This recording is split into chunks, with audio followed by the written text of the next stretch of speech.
wherever you go. A famine came to Israel. Elimelech, Naomi, and their sons went to Moab to find food. Elimelech died. The sons married Moabite women, Orpah and Ruth. Then the sons died too.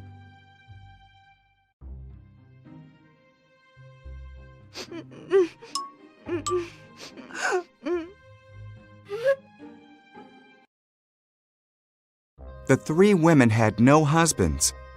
When the famine in Israel was over, Naomi decided to go home. "Stay in Moab," she said to her daughters-in-law. "It's your home."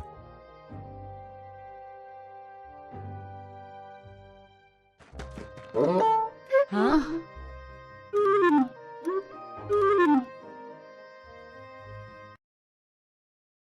Orpah stayed, but Ruth said, "Wherever you go, I will go. Your people will be my people. Your God will be my God." Together, Ruth and Naomi went back to Israel.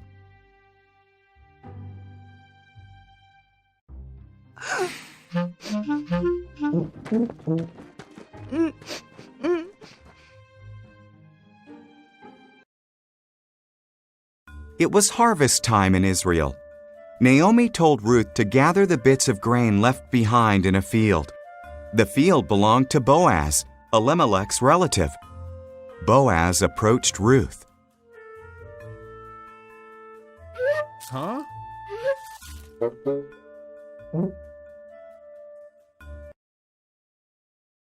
"You were very kind to Naomi," Boaz said. "Leaving home must have been hard. May God bless you." He gave Ruth food and told his workers to watch over her. Oh!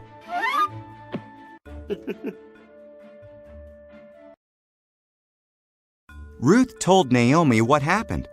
Naomi smiled. "When someone dies, his closest relative cares for his family. That person is their kinsman redeemer. Boaz is our kinsman redeemer. Stay close to him."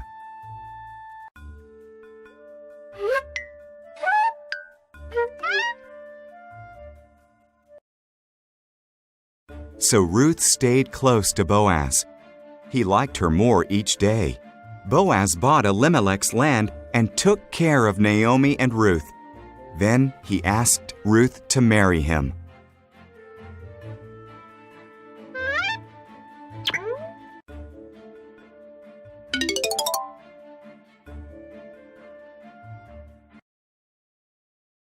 Ruth had a son called Obed. Obed's son was Jesse. Jesse's son was David, and David became Israel's greatest king. So God blessed Ruth just as Boaz had prayed.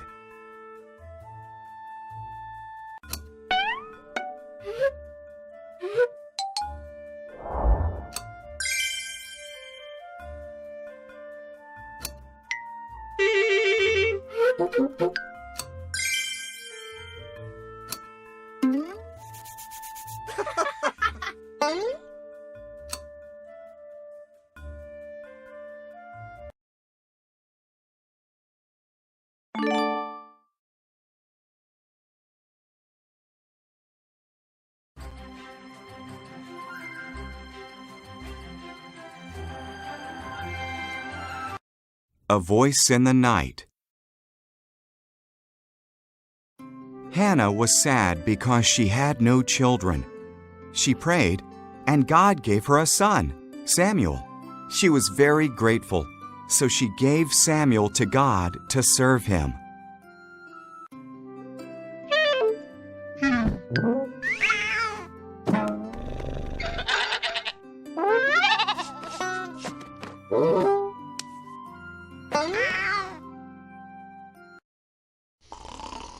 Hannah left her little boy at the tabernacle with Eli, the priest. Samuel helped old blind Eli. He even slept in the tabernacle while Eli slept in a room nearby.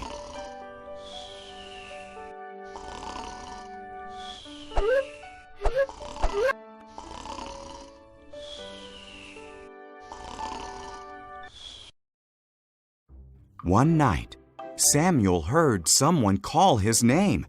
He got up and ran to Eli. "Here I am," he said. "I didn't call you," Eli grunted. "Go back to bed."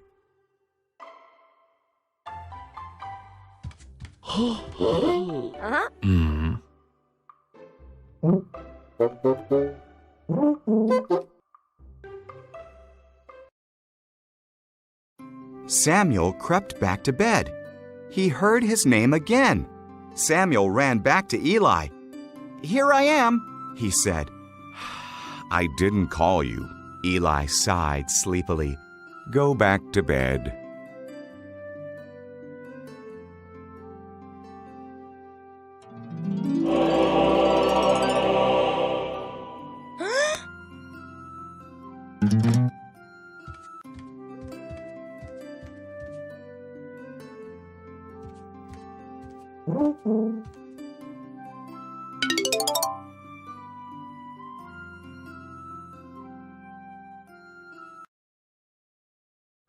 After Samuel heard the voice a third time, Eli said it was the Lord.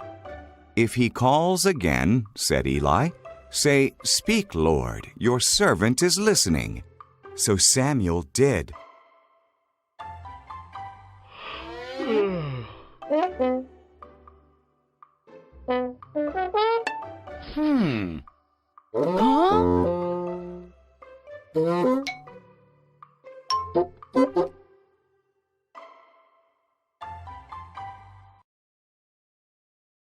"Samuel," God said, "can you be my prophet and pass my words faithfully on to my people?"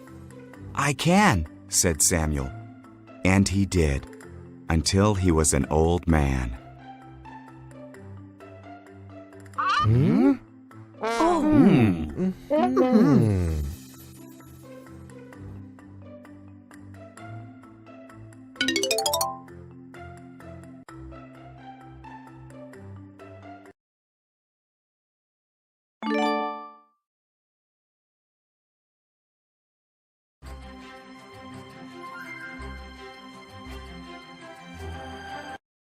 Stones, slings, and giant things.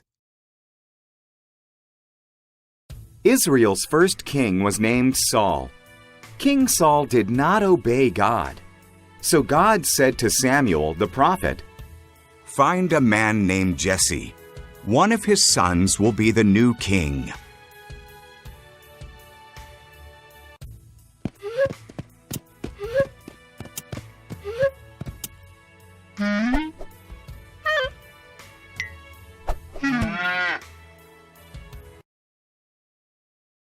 Samuel found Jesse in Bethlehem.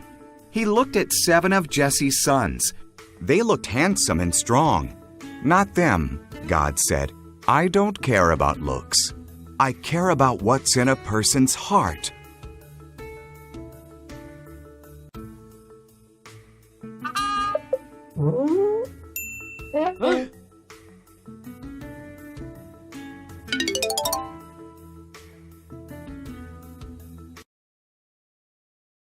Jesse sent for his youngest son, David, who was tending sheep in the fields.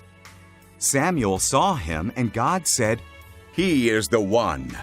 So David was anointed the new king.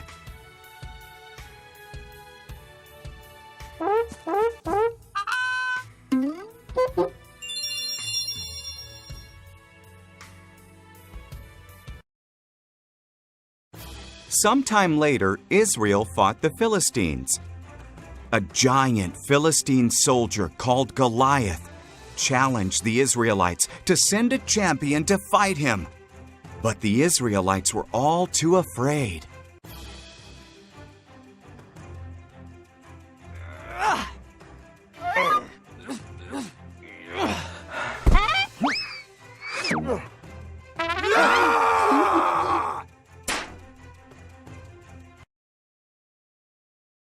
David brought food to his brothers in the army.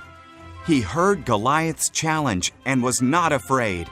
"How dare he defy God's army?" asked David. "I will fight him."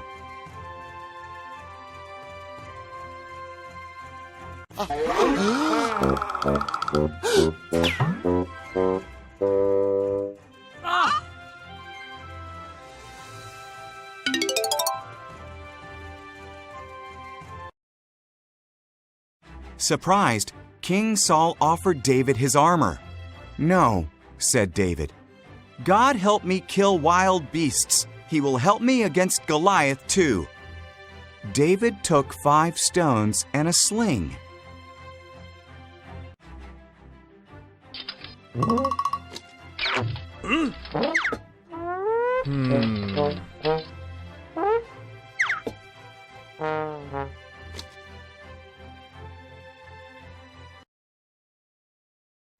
"Am I a dog?" Goliath roared. "You send this stick of a boy to fight me." "You have a spear," said David, "but I have the help of Israel's God."